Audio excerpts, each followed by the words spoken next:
So it's either reading a article or listening to one of Ben Norton's YouTube videos on their channel, Geopolitical Economy Report. Highly rate that. Check it out if you're not already familiar. You probably are if you enjoy my content. We definitely have a similar way of analyzing the world and events. Look at that. I need to get a haircut. Anyways, he had made the comment that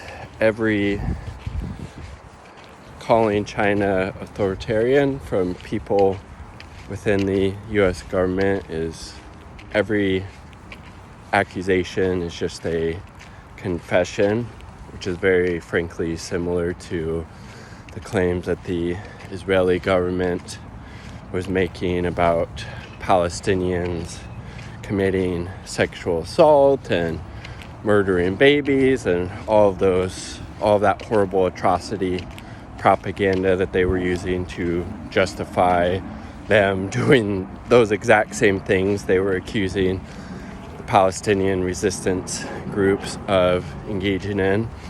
And so the U.S.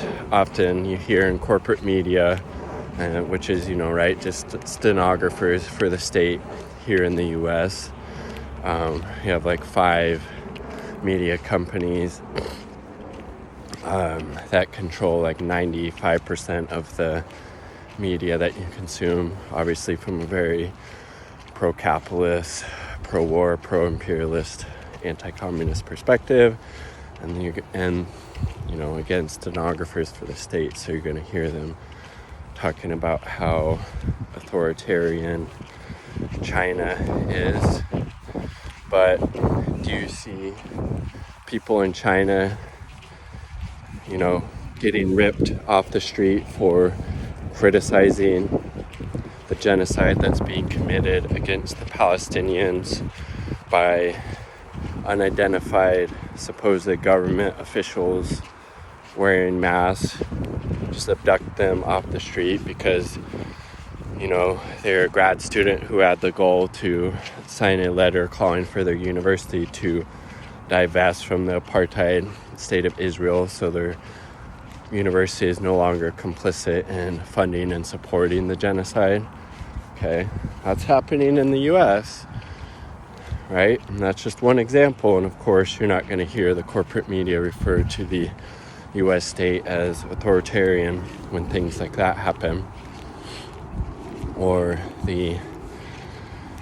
how the United States has the world's largest prison population in the quote-unquote land of the free, right? How these massive corporations are run purely for profit while people are deeply struggling in so many ways. It's profit above all else. That seems pretty authoritarian to me. Those are just some examples that come to mind. But again, I think Norton was right. Every accusation that China is authoritarian is just pure projection, and the real authoritarian state is here in the belly of the beast, here in the U.S. What do you say?